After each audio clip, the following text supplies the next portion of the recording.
दोस्तों शुरू करने से पहले डिस्क्लेमर कि वीडियो सिर्फ एजुकेशनल पर्पस के लिए है, इन्वेस्टमेंट एडवाइस नहीं है। तो वीडियो को देखकर आप सीख सकते हो और इन्फॉर्मेशन को ले सकते हो। मार्केट से शुरू करते हैं। आज की देखिए दोस्तों, मार्केट में हर तरह से गिरावट के साथ में क्लोजिंग हो चुकी है। निफ्टी की बात करते हैं, 312 पॉइंट्स नीचे है, 1.25% की मंदी। निफ्टी बैंक 1% की गिरावट के साथ में बंद हो चुका है। मिड कैप 1.5% की गिरावट के साथ में बंद हो चुका है। स्मॉल कैप 2% के आसपास की मंदी दिखा चुका है। स्टॉक्स आप देख लो, मैक्सिमम कंपनीज के स्टॉक्स नीचे हैं। सेक्टर्स को भी देखने चलते हैं। यहाँ पे मेटल ने ठीक ठाक से परफॉर्म किया, फार्मास्यूटिकल में कुछ खास नहीं था। बाकी हर एक सेक्टर आज नीचे जाता हुआ देखने को मिला है, चाहे वो आईटी हो, चाहे वो बैंक हो, चाहे वो सरकारी बैंक्स हो, ऑटोमोबाइल हो, कुछ भी हो, स्टॉक्स आज नीचे गए हैं। निफ्टी ने क्लोजिंग दी है तकरीबन तकरीबन 1.25% की गिरावट के साथ में।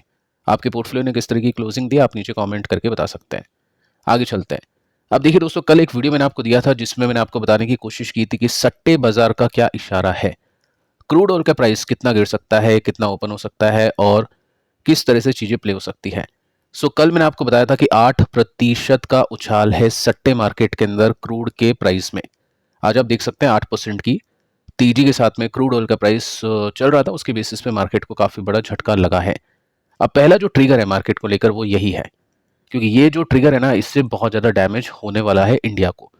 अगर आप इसराइल के मार्केट को देखोगे तो इसराइल के मार्केट के अंदर कोई गिरावट नहीं है, इसराइल के मार्केट के अंदर तेजी है। लेकिन इंडियन मार्केट के रिएक्शंस आपने आज देख लिए हैं, क्योंकि सीधा इंपैक्ट होगा क्रूड ऑयल के प्राइस पर। और यहाँ पे बातचीत कुछ ऐसी है कि $100 पर बैरल के भी ऊपर जा सकता है अगर ये लड़ाई कंटिन्यू चलती है तो। साथ में देखिए दोस्तों, ये जो रास्ता है हॉर्मुज का, इसको लेकर भी हमने बातचीत की थी, काफी इंपॉर्टेंट है। 20% टोटल जो हम बोल सकते हैं ग्लोबल ट्रेड का यही रास्ता है, और ये रास्ता हो चुका है बंद।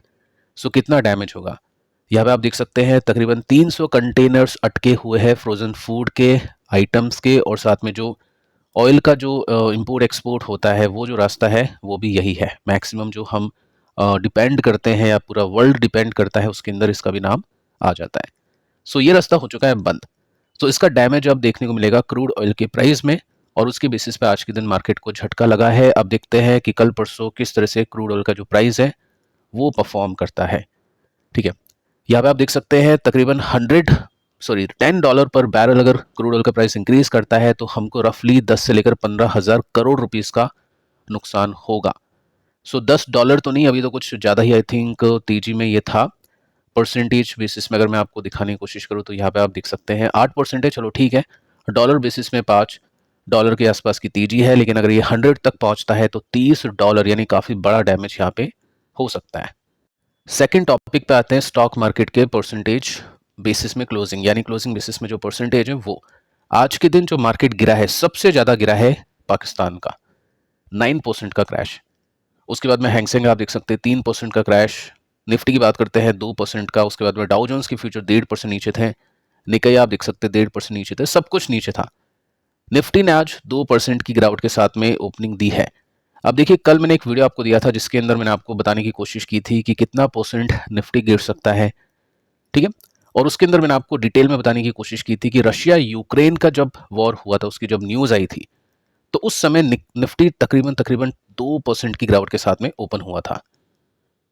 और उसके बाद में, ओपनिंग के बाद में निफ्टी और नीचे गया, तकरीबन 4% नीचे जाके निफ्टी बंद हुआ। तो क्वेश्चन ये आ सकता है कि आज चलो ठीक है 2% नीचे निफ्टी ओपन तो होता है, लेकिन आखिरी में ये रिकवरी क्यों आती है, और ये रिकवरी किसका सिग्नल है? रिकवरी का मतलब ये है क्या कि यहाँ से मार्केट अब ऊपर जाएगा, पैनिक खत्म हो चुका है, इन्वेस्टर्स यहाँ पे बाय कर सकते हैं, क्या ये तेजी का संकेत है क्या? इसको चेक करते हैं।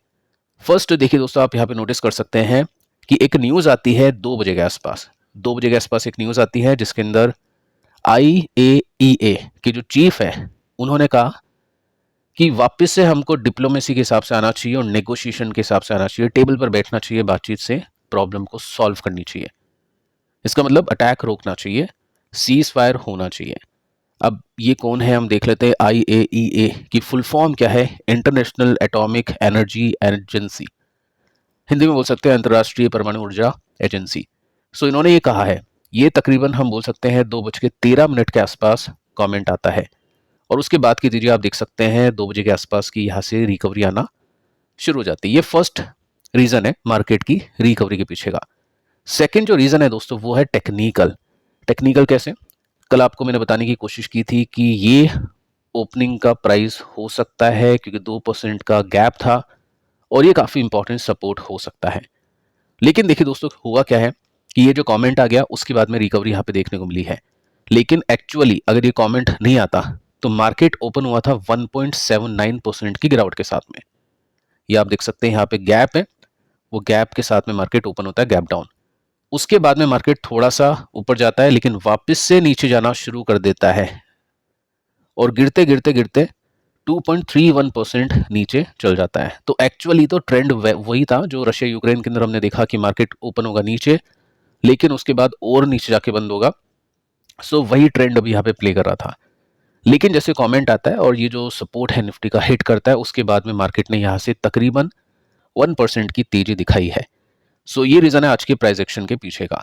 इसका मतलब यह है कि वॉर एंड होने की कुछ भी न्यूज़ होगी, सीज फायर की न्यूज़ होगी या कुछ अच्छी न्यूज़ सुनने को मिलेगी तो मार्केट उस हिसाब से रिएक्शन देगा, मार्केट में तेजी बनेगी। और नहीं तो फिर मार्केट यहाँ से और भी खराब परफॉर्म कर सकता है।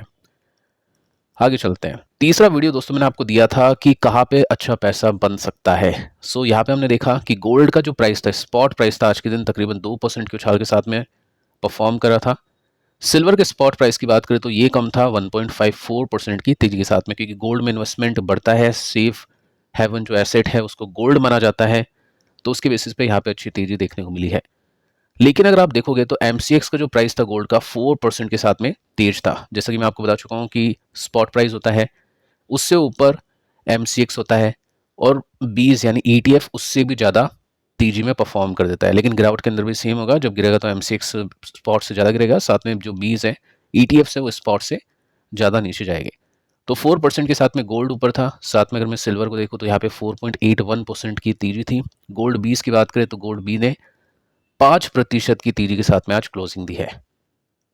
साथ में अगर मैं सिल्वर के ईटीएफ की बात करूं तो 9% की तेजी के साथ में सिल्वर के ईटीएफ ने आज क्लोजिंग दी है। सो दोनों में गजब की बाइंग देखने को मिली है। सो जैसी एक्सपेक्टेशन थी वैसा ही कार्यक्रम आज मार्केट में देखने को मिला है। साथ में अगर आप देखो तो गोल्ड में एक सिंपल सा ब्रेकआउट हो चुका है, गोल्ड निकल चुका है और यहाँ से अगर मैं ऑल टाइम हाई के बीच में गैप को देखूँ तो 6% का गैप है। अगर ये प्रॉब्लम और चलती है तो फिर यहाँ से और भी बड़ी तेजी हम देख सकते हैं। एक वीडियो मैंने आपको दिया था ये वाला, आप इसको जरूर से देख लेना, क्योंकि इसके अंदर जो गोल्ड की कहानी है उसको डिटेल में मैंने आपको बताया था। इसके अंदर जो भी प्राइस एक्शन देखने को मिले हैं 1960 से लेकर अभी तक बारीकी से डिटेलिंग हमने की थी। रीजंस मैंने आपको दिए थे कि क्यों ये तेजी बनी, क्यों क्रैश हुआ, क्यों गोल्ड इतने टाइम तक नहीं चला, क्यों वापस से गोल्ड इतना चल गया, सिल्वर इतना चल गया, क्यों वापस से गोल्ड नहीं चला, ताकि आपको अभी की जो सिचुएशन है उसका आइडिया हो जाए कि अभी हम कौन सी साइकिल में हैं और किस हिसाब से गोल्ड का जो प्राइस है वो परफॉर्म कर सकता है। तो उसको आप जरूर से देख लेना। गोल्ड के बाद में सिल्वर के ऊपर आते हैं। सिल्वर बी है, आज इसने भी फाइनली ब्रेकआउट दे दिया है। सो पहले इसमें 40% का गैप था, लेकिन अब जो गैप है वो कम हो गया, 30% का हो चुका है ऑल टाइम हाई से। ऐसा नहीं यहीं तक पहुंचेगा या यहाँ तक नहीं पहुंचेगा। देखो, अगर यहाँ तक पहुंच जाए तो 30% का गैप है और यहाँ से ब्रेकआउट कर दे तो फिर यहाँ से और अच्छा कर सकता है। लेकिन अभी तक ब्रेकआउट की बात नहीं करेंगे, क्योंकि जब तक ये रेसिस्टेंस क्लियर नहीं होता है, यहाँ तक स्टॉक नहीं पहुंचता है, जब तक वो बात करना बेवकूफ़ी है। सो देखते हैं, ब्रेकआउट हुआ है। सारा खेल डिपेंड करता है सिचुएशन पे कि वॉर कितनी एस्केलेट होती है, कितना डैमेज होता है। सबसे इंपॉर्टेंट क्रूड ऑयल के प्राइस के अंदर किस तरह से एक्शन देखने को मिलता है, वही एक मेन ट्रिगर है इंडियन मार्केट को लेकर, और उसके बेसिस पे ही इंडियन मार्केट परफॉर्म करने वाले हैं। सो फिलहाल दोस्तों इस वीडियो में इतना ही। पिछले 3 वीडियो आप जरूर से देख लेना। मिलते हैं नेक्स्ट वीडियो में, तब तक के लिए बाय बाय।